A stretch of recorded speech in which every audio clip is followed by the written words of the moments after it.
Labour Minister Iti At Mawkyrwat on Thursday inaugurated the Industrial Training Institute at Sakwang village in Mawkyrwat.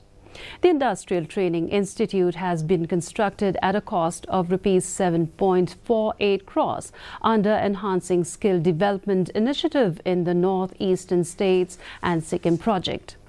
Speaking on the occasion, Mawkyrwat expressed concern about the increase in the number of dropouts from ITIs across the state.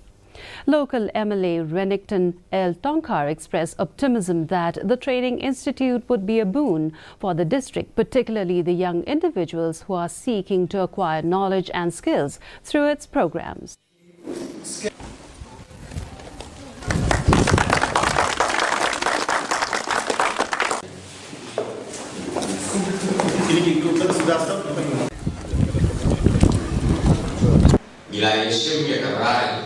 yang kebagian berkhat bah minna bagaimana rak ada penginang pan susu ya ka fan nak kementak penginang teh susu iki balik ni pilih semua nak tahu ni buat teh susu iki ai pilih saudam kena kecelaka cumi dah ketik pas nak pas kan ni om deh tang makin ability but yo madru kam saka regi kam mereka babon ba hak makin yo mereka tolong problem baru kejian kamai haki extra time bagi lamatre hak bagi lamatre bon ki kharkhana bagi kam perbet bon.